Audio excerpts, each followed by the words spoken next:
Okay. Whew. We are not going to finish this season with win total in the teens. This is, I don't want to get too excited about this game. And we kept them under 100. Thank you, Manny. I don't want to get too excited about this game because if they didn't win this game by at least 20 points, wouldn't have been a great look. And the fact that they were down 10 early was disconcerting, to say the least. But, for as much progress as they have made this year, the New York Knickerbockers are still not in any position to turn down any good fortune that may come their way. Yeah, RJ should be in the G League, right? How's that take aging? I mean, look, I don't know who said that, but that's pretty ridiculous. But like a lot of people, and that's where we have to start. I was down on RJ. It was funny. I was down on RJ to start the year after his first 5 games. And then he came back and he was putting up some nice numbers. He started hitting some threes, looked better. And I was like, okay, here we go. Let's giddy up. And then he took another step back, and I'm like, man, did I give him too much praise too soon? Is this really happening? And I started to ask, no, just no. It's done. The RJ Barrett conversation is over. It's finished. There is no more RJ Barrett conversation. The only RJ Barrett conversation is how high can this kid go? Because he now looks the part of, I don't care, is he the second best player on the championship team? Is he the third best player on a contending team? The specifics of it matter less than the fact that he looks the part. And if you watch this game, here's the one thing I'm not going to feel bad about, right? That team plays hard, the Oklahoma City Thunder, and they have guys that can play defense.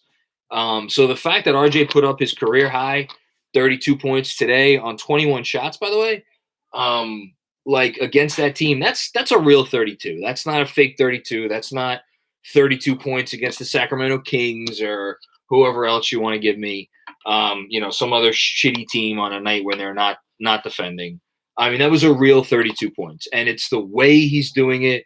It's not just today. It wasn't just against Milwaukee. It was, I want to say, the 4, 5, 6 or so previous games before the break where it just looks like he's letting it come to him. He's not rushing it. Here's the thing. He's not forcing anything. And for anybody who didn't catch the post-media Zoom session yesterday, you wouldn't have caught the post-media Zoom session, but the highlights of the post-media Zoom session, one of the beat guys asked RJ why he was averaging less free throw attempts this year. And he said, because I'm not forcing it as much at the rim anymore.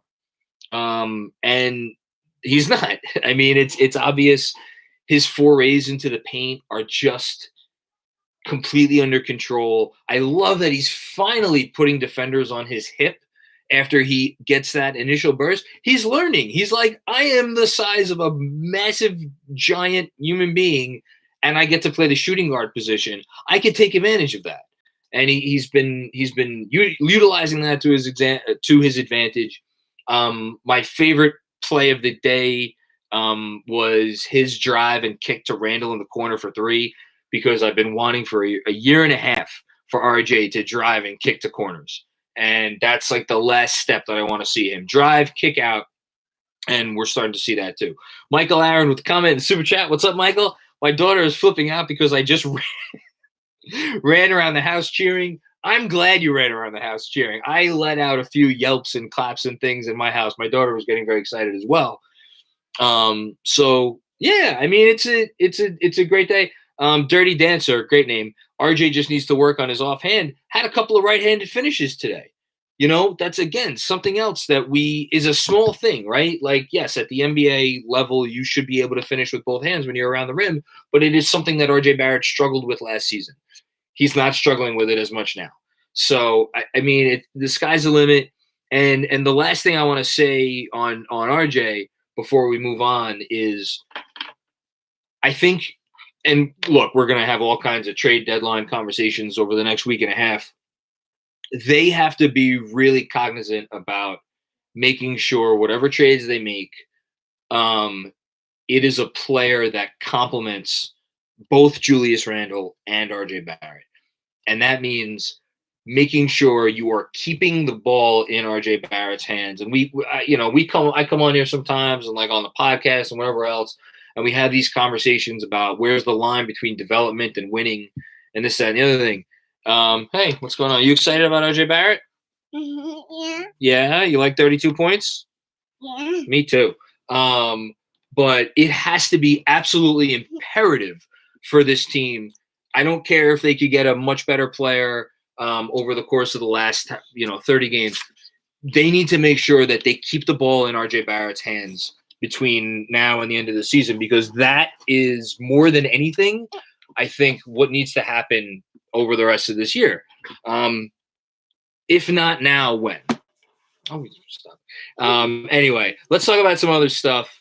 We do kind of look the same. Let's give credit where credit is due to Julius Randle. Julius Randle had a 26-point triple-double in which he had 12 assists, 12 rebounds, got to the line 10 times, and made 3 of 6 from deep. 26 points on 15 shots. I do not have the time right now, because I'm talking to y'all, to go on my trusty StatHead account and find out when's the last time somebody had those numbers in a Knicks uniform, but I can't imagine it's been done very, very much. Fantastic game for Julius Randle. He's awesome. You want to talk about Emmanuel quickly now? No. No? No. Why not? No. Emmanuel quickly, to his credit, 16 shots, and he had how many points on those 16 shots? 21 points on 16 shots. Got 2 steals. I didn't mention that with RJ Barrett. He was very feisty today with the old hands. And perhaps most importantly for Emmanuel quickly, 4 big assists for the Knicks rookie, something that we need to see. I could hear my wife laughing in the other room. Something that we need to see more of. We'll get to Frank and we'll get to the conversations about quickly moving forward, but a great game for him. And I also thought that Emmanuel Quickly's minutes in the first half especially were very necessary, because the Knicks were dead in the water. Their offense was doing absolutely nothing. The starting unit came out slow, and we could talk about why that was in a minute. But Quickly coming in, hitting those shots. I think he was 5 of his first 6 from the field. Just absolutely massive. You're just having way too much fun. See, this is why we need more games at night, because they don't have like babysitters just for Knicks games. Any other good things that we need to talk about from today besides Quick, Randle, and RJ? Yes! Oh my God, did Alec Burks really take 18 shots? Yes, he did. You know who took 0 shots? Taj Gibson took 0 shots. And that is because Taj Gibson cares not about box score stats. Taj Gibson cares just about winning. Is Colin on this live stream? Colin, if you're not here, you better hurry up and get on, because I'm about to wax poetic about your favorite player. I was thinking about it. I'm not sure I've ever wanted to actually get a player's jersey more than I want to get a Taj Gibson jersey right now. One, because it's 67. Do you like the number 67? Yeah. Yes? Okay, that's good. Do you like Taj Gibson? Yeah? Even though he had no points? Okay, that's fantastic. But Taj Gibson, he cares about all the right things. I mean, I could wax poetic about Taj for a very long time. He ended up playing 352 to Nerlens 24, but I thought his minutes were pretty valuable. I did not think Nerlens had his best game, and I thought Taj was arguably, as my daughter wipes out my power cord, I thought Taj was arguably as important as Quickly in setting the tone right for the rest of this game. All right, let's talk about Frank. What do we say about Frank? You know what Frank is? Frank is like the supporting actor that every time he shows up in a movie, you just like, I wish that guy would get his own movie. He's really good. Every time he shows up in a movie, he's only in a couple scenes. He's in like 3 or 4 scenes, but I love him. I just want to see him more.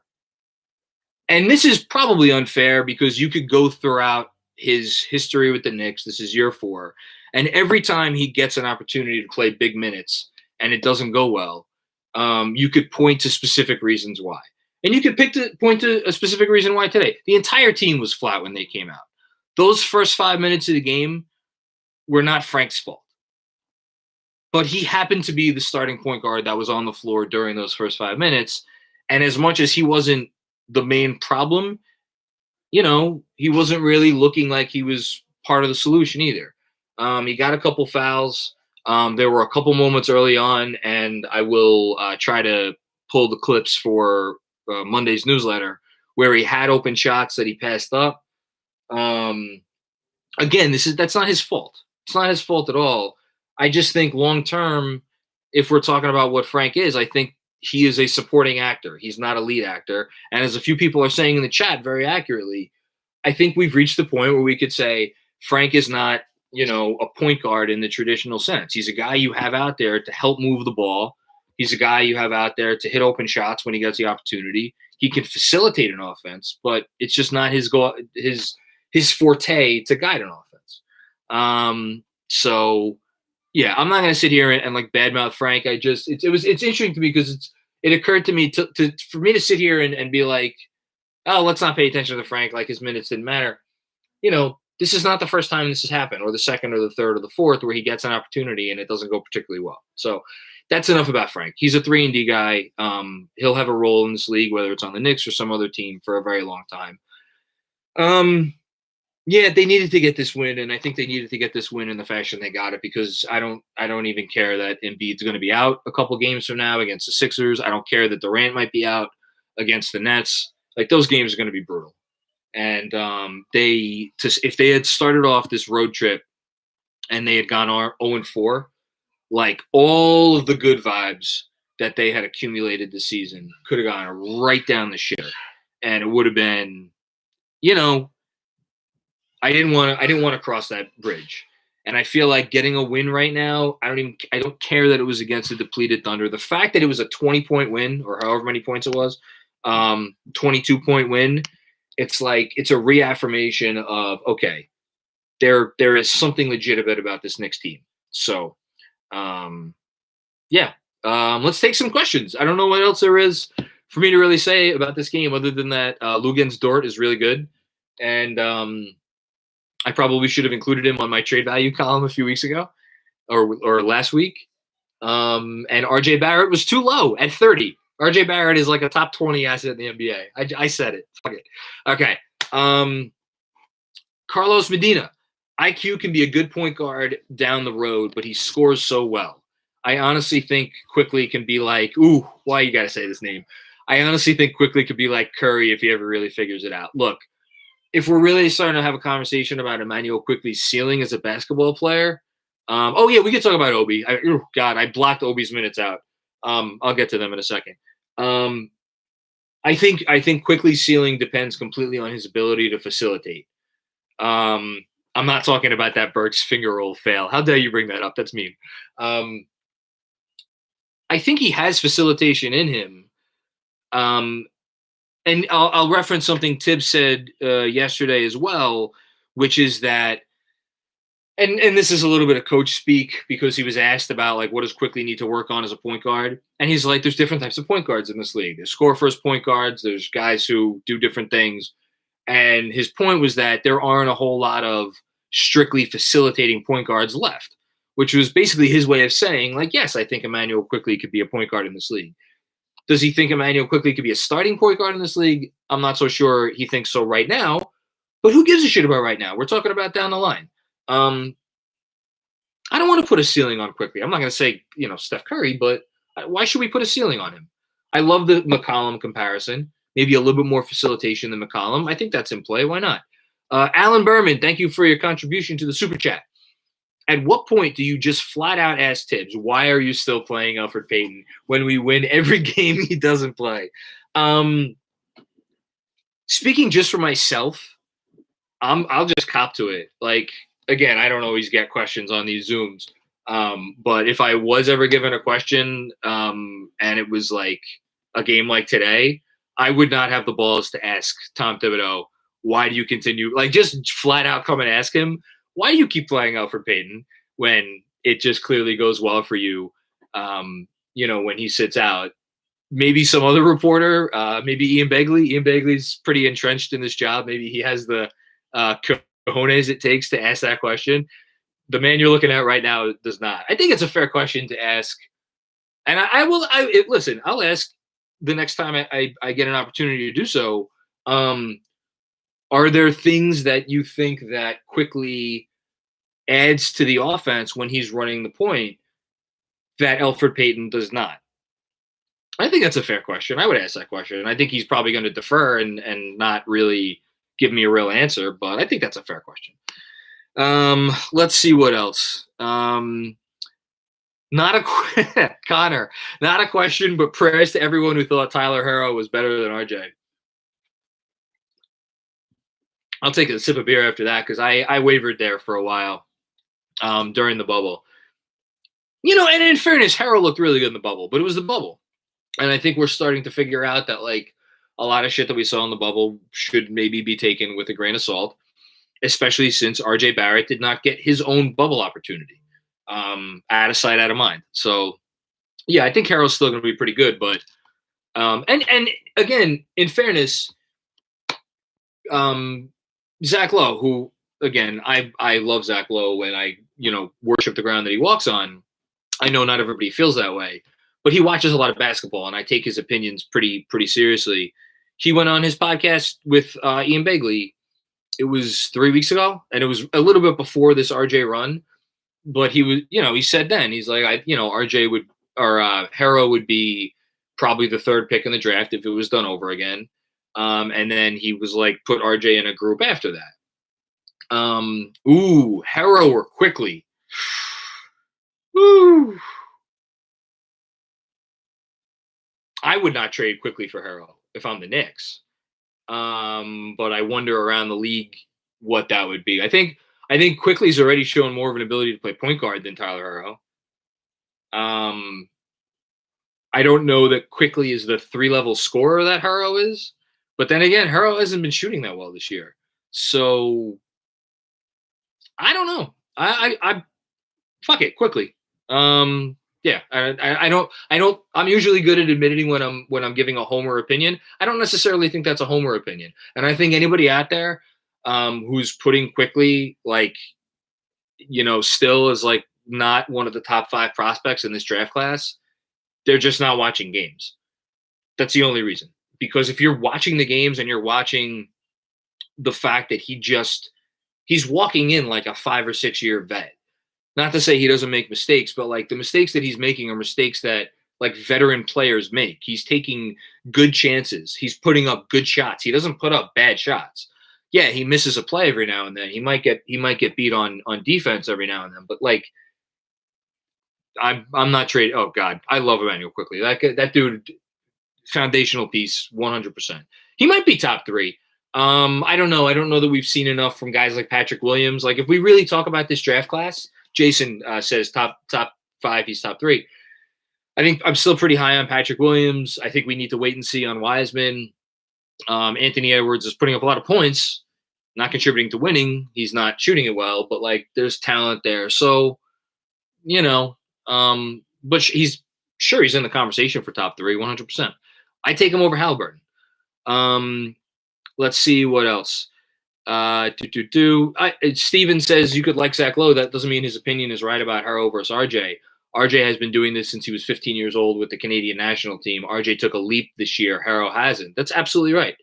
But again, in fairness, that podcast was like 3 weeks ago, and I do think there has been a significant leap, for me at least.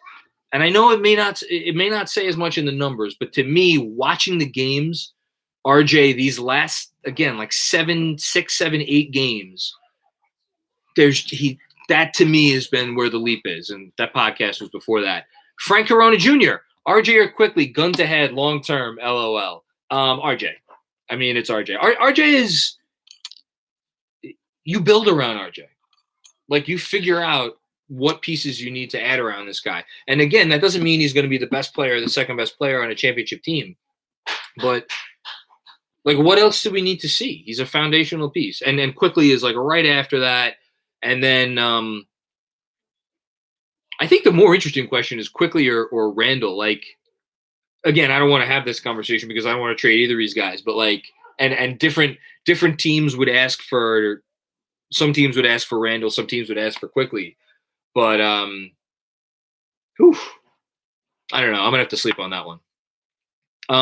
Randall and RJ is our big two. If they're your big two, I think there's probably a limit to how good of a team you are. I do still think they need an elite perimeter shot creator. Like, again, we could all live in a fantasy world right now because who the hell knows what's going to happen. But you put Kawhi Leonard on this team, and Kawhi's your 1, Randall's your 2, RJ's your 3, and Quickly's your 4. That's the thing. They're a guy away. It just so happens to be the guy that they are away there's only 6 of that guy in the entire world. So, it's going to be hard. But crazier things have happened because, hey, the Knicks are a good team in New York, and people will take notice. At some point, somebody's going to want to come here. So we'll have that conversation at that time. Alec Burks comment from the Awesomest Gamer. Alec Burks dribbles and shoots way too much. He dribbles too much. I don't usually mind most of his shots. I always feel pretty good about Burks' shots from deep or at the rim. I don't love him as much from mid-range. Josh B, IQ or a top 5 pick? Oh, God, why you got to ask me these difficult questions? In this year's draft, I would have to take the top 5 pick. Just because there's some heavy hitters in the top 5 this year. No disparagement to Quickly, but I hope he hears this and this motivates him and he hates me. I gotta read this one. Bills 29. Van Vliet probably wishes he signed with the Knicks. How you like me now, baby? Yes, absolutely. You know what? And people did not believe. Nobody believed this summer that they had really turned things around with the Thibodeau hire, with the Rose hire, with Wesley coming aboard, with Kenny Payne. The entire league still didn't believe because only a few guys wanted to sign with us. And I hope there's some people around the league kicking themselves that they didn't give a longer look. But listen, let's see what happens this summer because this summer, other than Kawhi, who's, that's a pipe dream, there's no huge names, but there's good basketball players that are available this summer. And I'll be really curious to see, if they could get in on some of these guys. So, we'll see. I think that's going to change. Let's get a few more. I am not commenting on Patrick Ewing getting accosted. On the list of things I care about right now, Patrick, I love Patrick Ewing. Is there a Patrick Ewing? There's a Patrick Ewing poster right behind me. My favorite Knick of all time. I did not think those comments were well placed. But who am I to say? He's Patrick Ewing. He can say whatever the fuck he wants. Mateus Swifterson. I love Burks. I really do. But he needs to have his transition privileges revoked. Slow it up every time he has it. I'm fine with that. Let's see what else. Knox deserves. Obi. This is subconsciously I didn't want to talk about Obi. Jim Percy Simon says Knox deserved to be playing minutes over Toppin right now. I mean, thinnest kid at fat camp argument, maybe a little bit there. I'm not sure either of those guys is a rotation player for a decent team right now. I mean, Toppin, these minutes were not pretty for Toppin today. And I know he had a nice pull-up against Milwaukee, and then he fouled that up 25 seconds later with a really bad foul against the Bucks. Didn't help their efforts.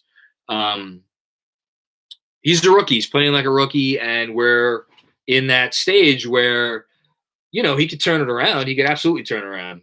But, here's the thing. When you draft a rookie, you're okay with them having bad games. You're even okay with them having, hellaciously bad games. in the way that Emmanuel Quickly had some hellaciously bad games. So Emmanuel Quickly went like 1 for 10 or 1 for 9 like 2 or 3 times this year. Like, that's okay when you see the signs that you need to see to be like, oh, that dude's going to be good long term. I don't care that he's having a terrible game right now. That dude has whatever it is, he has it. We still don't have enough to say that Obi has it. We haven't seen enough to say that Obi doesn't have it, but we certainly haven't seen proof that he does. So that's disconcerting. You know, we may not see it this year, but no, he's not an NBA rotation player on a decent team right now. Hopefully that changes. Tim Kim, thank you for your contribution to the Super Chat. Does the Knicks take an L and trade Obi and maybe get some good value out of him, or should they stick with him? I don't like – what's Obi Toppin's trade value right now? Like, I agree. I think Obi's still going to be fine. I still think Obi – the things that you drafted – I always come back to this. I'm going to sound like a broken record. The things that my God, my daughter must really not like Obi Toppin. She's crying in the background. The things that you drafted Obi Toppin to do, he has still not been given a really great opportunity to do. And I think when you give him the opportunity to do those things, he's going to be fine. Hey, what's up? This is crying. I heard it. You got to go stop her. You got to give her a kiss. I think when Obi gets an opportunity to do the things that you drafted him to do, he'll be okay, but I just don't know what his trade value is right now.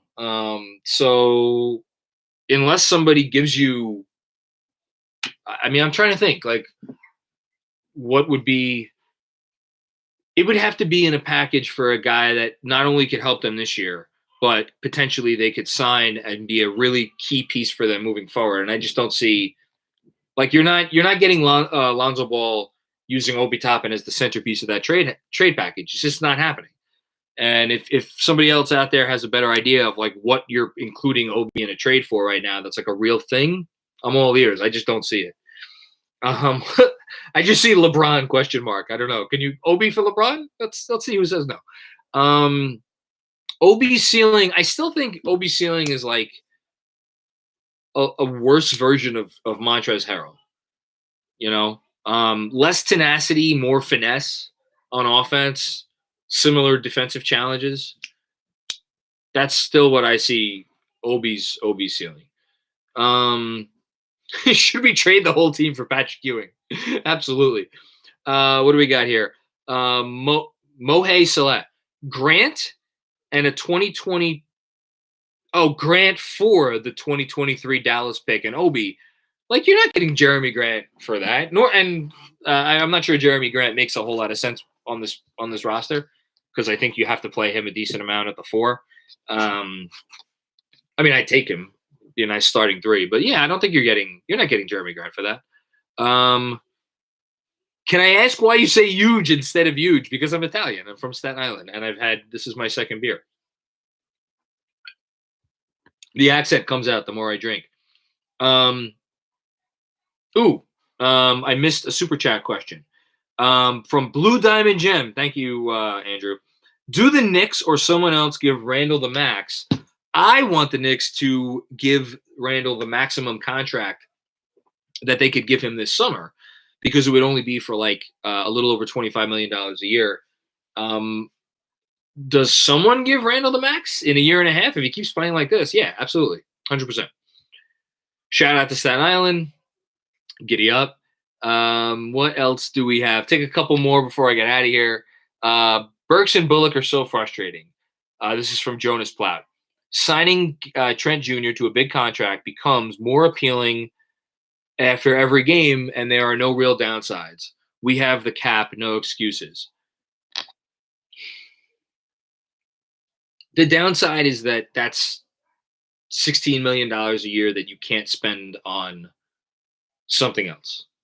And if they had other pieces in place and you are adding Gary Trent Jr. to a core that's already in place, or like the Nets, you're signing that contract and he's Joe Harris and you're going over the cap to sign that contract, I think that's a different story. I still question the wisdom of using cap space to sign a guy who is essentially a role player. He's a really, really, really, really great role player. But if the Knicks were going to give $16 million a year, and that is what it's going to cost to go sign Gary Trent Jr., I would much rather them just draft Corey Kispert and pay Corey Kispert $3 million a year for the next 4 years rather than pay Gary Trent Jr. $64 million over the next 4 years. I know I'm being harsh here on the comment. I don't mean it to be, because like Gary Trent Jr. is freaking awesome and he would help them win a lot of games. He's really good. I'm such a nut when it comes to this cap stuff and what you spend your money on. And to me, it always comes back to this. Can you trade the contract once you sign it? And I think there's a chance that if you sign Gary Trent Jr. to the contract that it's going to take to get him here, I question how tradable that contract is going to be. I could be wrong. I could be really underestimating his impact and appeal around the league, but that's my fear. But I completely agree that there is an argument for going out and signing him. So, I get the money, but it's 1 year deals. That's the difference with Burks and Bullock. And I'm not saying those guys are anywhere close to what Trent Jr. is, but for where they're at right now, I just not sure it's the move that I'd be thrilled with. I wouldn't hate it, but I wouldn't be thrilled with it. Would you rather have Obi or Vassell on this team? God. I would have to say Vassell. Okay, let's end on this. Let's end on these two. So House Flan, I love that name. Terry Rozier's fit and availability. I question the availability more than the fit. If I'm Charlotte, I'm asking for a first-round pick for Terry Rozier. And if I'm the Knicks, I do not want to give a first-round pick. I think as long as he accepted his role, I'd be okay with Terry Rozier here because he's good. I just don't think it's happening. What would you give up to get Lonzo and Oladipo? I feel like I'm going to get the Oladipo question every live stream I do. I would give up for Oladipo.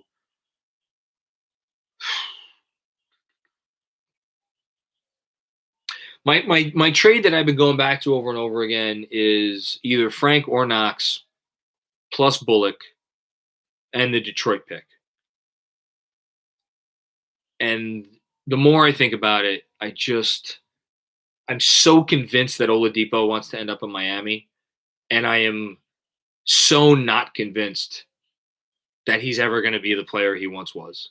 And I keep coming. I've gone back and forth. I've been on the fence on this all season long about trading for Oladipo, and I think I'm on the other side of the fence again because like the amount of money that you're going to need to pay that guy to get him to not go to Miami, and the amount of years that you're going to need to sign that guy to get him to not go to Miami, when you don't even know what he is as a player long term.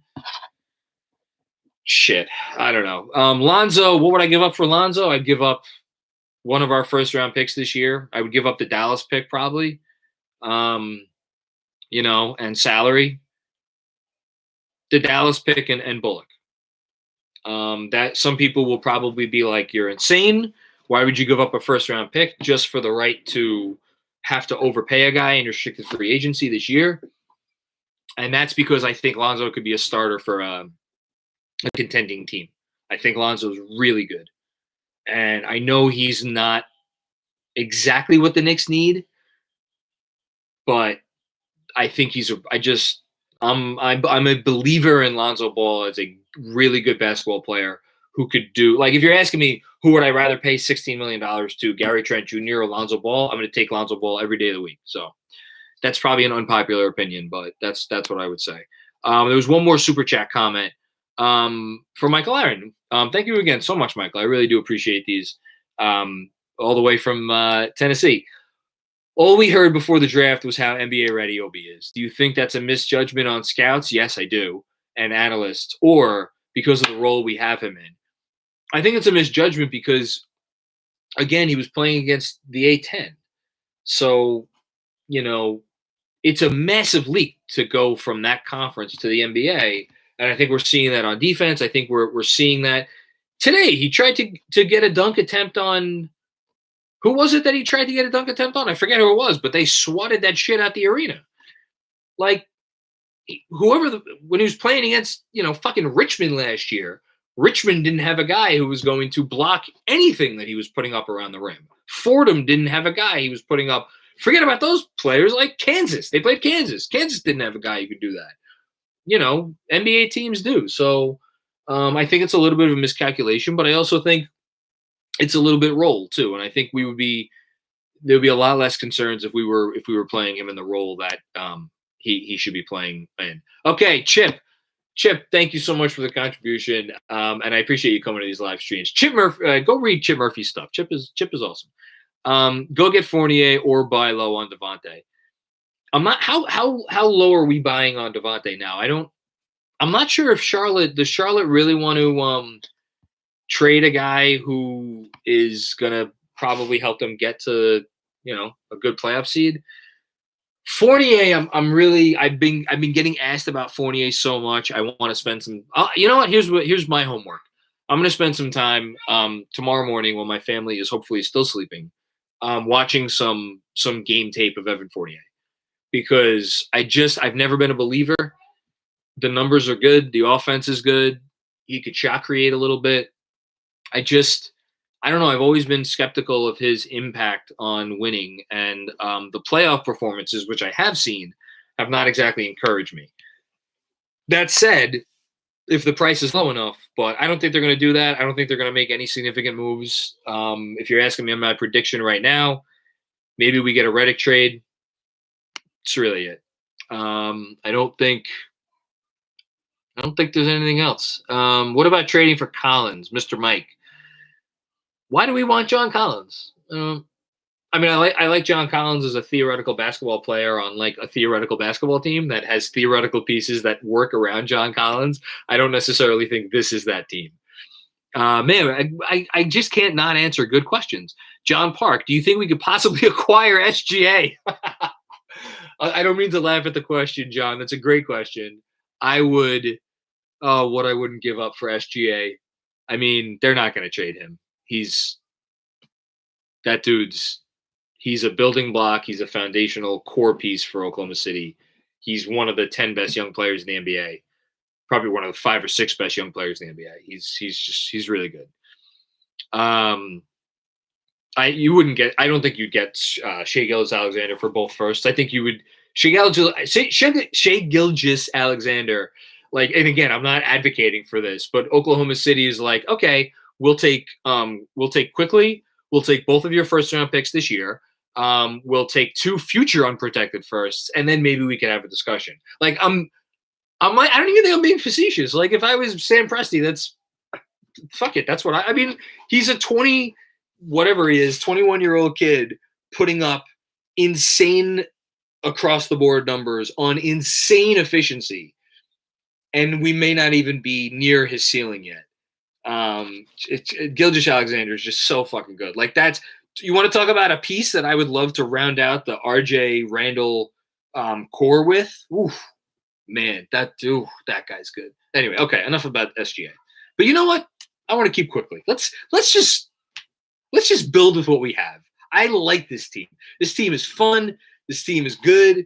They're competitive. They're not perfect. They'll probably get their ass kicked in a few days, but I want to see where they go. I like these guys, and let's keep this train moving. We're 20-19. Who thought we would be 20-19? Not me. Look at us. Anyway, all right. I've been talking for almost 40 minutes. I should go probably see if my wife needs help with our 2 children who are probably tearing up. Well, one of them is tearing up the house. The other one is, I don't know. She can't really do much right now, but she's probably pooping or something like that. I'll see everybody after the Brooklyn game. Don't forget, give us a thumbs up or whatever else. Go to the podcast, give us a rating, a review if you're listening to this through podcast later today or tomorrow. And I think that's it. Oh, yeah, check out the final episode of Final Score, Andrew Claudio's podcast that is airing its 100th episode.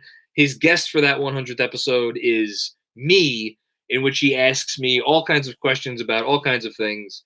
So go check out Final Score, and I will see you guys after the next game. Adios.